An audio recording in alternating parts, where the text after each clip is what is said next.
J'étais prêt à juger, prêt à critiquer, prêt à dire encore un reboot inutile, et pourtant, j'ai fini en souriant comme un gamin pendant 2 heures. Superman de James Gunn m'a tout simplement rendu heureux. Et je sais, ça peut paraître simple, presque naïf de dire ça en 2025, dans un monde saturé de franchises complètement rincées, de blockbusters au montage automatique, de cynisme marketing et de youtubeurs et créateurs de contenu dont le fond de commerce est de cracher sur tout ce qui bouge pour avoir un max de vues. Oui, dire qu'un film de super-héros m'a rendu heureux, c'est presque une déclaration politique et je sais que je vais me faire défoncer pour ça dans les commentaires. Le bonheur, c'est exactement ce que j'ai ressenti. Et vous savez quoi? Ce bonheur, je l'avais pas du tout vu venir. Salut à tous et bienvenue sur House of Marvel pour une nouvelle vidéo. Oui, aujourd'hui on va parler d'un film d'ici, mais pas n'importe lequel, le Superman qui pourrait bien redéfinir toute une génération de fans. Je vais te raconter pourquoi ce Superman m'a touché, pourquoi il m'a surpris, pourquoi à mon sens il relance quelque chose de fondamental qu'on avait perdu, l'émotion simple et pure de croire à nouveau en un super-héros. Mais attention, pas un dieu, un homme qui veut juste faire le bien et qui lutte pour ça. Préparez le café, installez-vous bien confortablement, je suis Julien et vous êtes sur House of Marvel. Aujourd'hui donc, je te propose un retour sans filtre, sans théorisation, sans analyse trop cérébrale, juste un avis sincère et passionné sur ce que j'ai ressenti devant le Superman de Gunn. Je vais pas te dire que c'est un bon film, je vais juste te donner mon ressenti. Ce que j'ai aimé, ce qui m'a étonné, ce qui m'a un peu moins convaincu et surtout, ce que le film a réveillé en moi. Pour être transparent, je ne suis pas du tout un expert Superman, pas par désintérêt, mais parce que pendant longtemps ce personnage m'a semblé un petit peu trop lisse, trop sage, trop parfait, un symbole un peu figé. Mais en me préparant pour ce film, j'ai voulu vraiment comprendre ce qu'il représentait. J'ai lu All Star, j'ai lu Birthright et For All Seasons, et j'ai compris quelque chose de fondamental que je n'avais pas compris. Superman, ce n'est pas un dieu qui protège les humains, c'est un humain élevé parmi eux et qui choisit d'être meilleur, encore et encore. Et jusqu'à ce film, ma référence principale, bien évidemment, c'était Man of Steel de Zack Snyder, un film que j'ai beaucoup aimé, sombre, tourmenté, profond, un Superman en crise existentielle quasi christique. Évidemment, en tant que fan du MCU et des Gardiens de la Galaxie, quand j'ai appris que James Gunn allait proposer l'exact inverse, un Superman lumineux, optimiste, presque naïf, j'étais super curieux.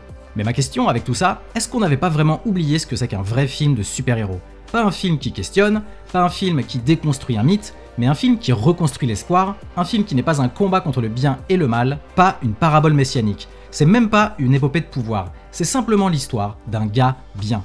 Clark Kent, qui veut aider, qui doute, qui se trompe parfois, mais qui ne lâche jamais l'affaire. Et à l'heure où on suranalyse tout, moi le premier, où chaque super-héros doit être dark, traumatisé ou complètement ironique, ça fait du bien d'avoir un personnage qui te regarde droit dans les yeux et qui te dit « je veux simplement faire ce qui est juste ». David Corenswet est exceptionnel pour moi. Il ne fait pas qu'interpréter Superman, il est Clark Kent. Il a ce sourire un peu gêné, ce regard sincère, ce petit truc dans la voix quand il dit « je peux vous aider » qui te fait y croire à fond. Et cette façon qu'il a de passer de Clark à Superman, sans effet, sans armure, sans rien, juste par une posture, pour moi j'ai trouvé ça bluffant. Rachel Brosnahan en Lois Lane, magnifique. Une Lois moderne, vive, incisive, sans être dans la caricature. Leur relation est crédible, drôle, tendre et touchante. Et surtout, il y a une vraie alchimie. Pas du flirt forcé, pas de triangle amoureux complètement cliché, juste deux adultes qui se cherchent, qui se challengent et qui se respectent. Mais alors parlons de Lex Luthor. Enfin, un Lex digne de ce nom. Froid, stratégique, calculateur, incisif, ce Lex-là, c'est pas juste un méchant, c'est un cerveau, un prédateur social, un homme qui anticipe 10 coups à l'avance et surtout, je vais le dire franchement, il écrase le Luthor de Batman vs Superman, film que j'ai beaucoup aimé vous le savez, sans forcer, sans exagération. Parce que soyons honnêtes, Jesse Eisenberg, malgré tout son talent, avait proposé un Luthor pour moi beaucoup trop théâtral, trop hystérique, trop jokerisé presque. On avait du mal à le prendre au sérieux, en tout cas j'avais du mal à le prendre au sérieux et à sentir la menace et à croire en son plan. Mais ici on a un Luthor qui fait peur par son calme, par son regard, sa froideur, par ses silences. C'est un Luthor qui joue avec les symboles, qui comprend la puissance de l'image et qui voit en Superman non pas un ennemi, mais une anomalie à corriger. Et chaque fois qu'il entre en scène, tu sens le malaise, tu sais qu'il ment, qu'il manipule et qu'il a 3 plans en parallèle. Et tu te demandes à quel moment il va frapper. Et surtout, on n'est pas du tout dans le cliché du méchant mégalo à la Avatar, on est dans quelque chose de beaucoup plus contemporain, quelque chose de beaucoup plus trumpiste. Et ce Lex-là, c'est une vision du pouvoir moderne, un homme qui construit des narratifs, des fake news, qui infiltre les institutions, qui fait peur, non pas parce qu'il est fort, mais parce qu'il est crédible. un Luthor politique, un Luthor 3.0. Et tu ressors du film en te disant ok, lui, c'est pas juste l'ennemi de Superman, c'est le miroir noir de Clark Kent. Et moi, ce genre de méchant-là, je signe direct pour le revoir dans 10 films. Évidemment, j'exagère un peu. Parlons de Krypto. Oui, le chien. J'avoue, j'avais un peu peur, vraiment peur. Un chien super-héros en live action, c'était clairement la fausse note potentielle, et je sais que beaucoup ont été décontenancés par ça, mais James Gunn le gère avec une sincérité absolue. Krypto, c'est pas une mascotte, c'est un compagnon, loyal, touchant, parfois drôle, très drôle, parfois inquiétant dans sa puissance aussi. Et dans certaines scènes, il est même le cœur émotionnel du film. Tu rigoles, tu frissonnes, tu veux le protéger, bref, ça marche à fond. Et pour la structure et les choix narratifs, j'ai envie d'applaudir James Gunn. Parce que parfois c'est un peu confus, mais on nous sert pas une énième origin story, pas de scène interminable sur comment Clark a découvert ses pouvoirs, non. On entre directement dans un monde où Superman existe déjà, où Green Lantern est déjà connu, où Hawkgirl et Mr. Terrific font déjà partie du paysage. Et ça, pour moi, c'est super audacieux. Et ce que j'aime, c'est que ça fait confiance aux spectateurs, et moi j'adore quand on me fait confiance. Et surtout, ça permet au film de se concentrer sur ce qui compte, les émotions, les choix et l'humanité des héros. Alors oui, bien évidemment, tout n'est pas parfait. La storyline autour d'Ultraman est peut-être un peu précipitée, c'est un gros morceau traité un peu vite à mon goût, certaines transitions entre les arcs secondaires manquent clairement de fluidité, et parfois la multiplicité des personnages peut rendre l'action un peu brouillon, mais clairement c'est toujours lisible. Et à aucun moment, je me suis ennuyé. Et jamais je n'ai décroché. Visuellement, on va pas se mentir, c'est très propre, les scènes d'action sont super dynamiques. La photo est moderne sans être clinique, et surtout le film n'a pas peur de ralentir, de poser des moments. Côté musique, le thème principal est sublime, émouvant, héroïque, mais jamais lourd.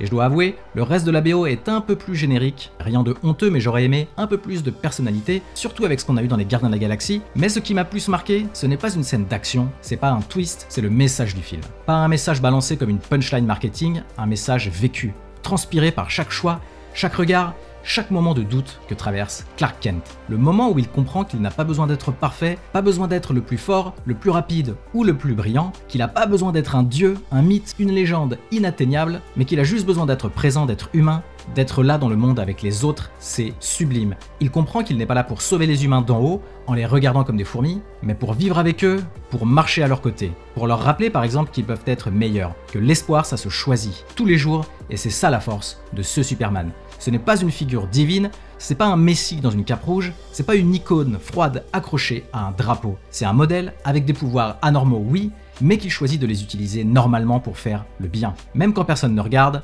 même quand c'est pas spectaculaire, même quand c'est difficile. Et ce choix-là, je pense pas que ce soit de la naïveté, je pense au contraire que c'est du courage. Dans un monde saturé de cynisme, de méfiance et de sarcasme, avoir un héros qui te regarde et qui te dit qu'il croit en toi sans ironie, sans arrière-pensée, c'est devenu révolutionnaire. Il te tend pas la main pour t'élever au rang de super-héros, il te tend la main pour que tu sois simplement le meilleur humain possible. Et franchement, dans le climat social, politique et émotionnel dans lequel on baigne aujourd'hui, un héros qui te dit que t'es pas défini par ta naissance, ta couleur de peau, ton genre ou autre, et que tu es défini par tes actions, et que chaque jour tu peux recommencer, c'est exactement ce dont on avait besoin. Pas pour fuir la réalité, mais pour y croire encore un peu plus. Pour moi, Superman de James Gunn, c'est un pari réussi. C'est un retour à l'essence même du super-héros. On s'en fout des pouvoirs, on s'en fout de sa cape, l'important c'est son cœur. Un film qui ose être lumineux, sincère et même parfois un peu naïf dans le meilleur sens du terme. Et s'il y a une chose que ce film m'a rappelé, c'est ça. Croire, ce n'est pas ringard. Et être bon, ce n'est pas être faible. Bon, je sais que certains vont me dire, mais Julien, et Man of Steel alors ? Mais Zack Snyder avait tout compris, le Superman de Gunn, il est trop gentil, trop lisse, trop lumineux. Oui, je le sais, je suis fan de Snyder, je les ai tous vus Day One au cinéma, je l'ai défendu, j'ai vibré devant Man of Steel, j'ai pleuré devant la version longue de BVS, j'ai frissonné sur le Snyder Cut, vraiment. Mais voilà, ce Superman de James Gunn, c'est pas un remplacement, c'est pas une insulte et c'est pas un reboot contre quelque chose, c'est simplement une autre vision, un autre regard, une autre époque. Ne comparons pas ce qui n'a pas à être comparé. Man of Steel, ça m'a mis une claque existentielle. Superman, ça m'a tendu la main pour me relever. BVS, ça m'a fait réfléchir à la solitude d'un dieu. Superman de Gunn, ça me rappelle la force d'un gars bien. Et les deux sont pour moi nécessaires. Alors oui, peut-être que je vais me faire défoncer par certains fans hardcore, peut-être que certains vont dire que j'ai switché de camp, mais c'est pas une guerre de camp, c'est simplement du cinéma, c'est du cœur, c'est du symbolique. Et si on peut avoir plusieurs Superman, alors franchement, si j'aime, je prends tout. À vous de me donner votre avis maintenant. Est-ce que ce Superman vous a touché? Est-ce que vous croyez en cette nouvelle version? Est-ce que vous avez retrouvé ce frisson qu'on avait peut-être perdu? Dites-le moi en commentaire et surtout balancez vos scènes préférées, vos critiques, vos émotions, j'adore vous lire et en débattre avec vous. Et comme d'habitude, merci d'avoir regardé cette vidéo. Si elle vous a plu, merci de la liker et de me donner votre avis en commentaire. Aussi, pour ne pas louper mes prochaines vidéos, abonnez-vous et activez les notifications. À la prochaine sur House of Marvel.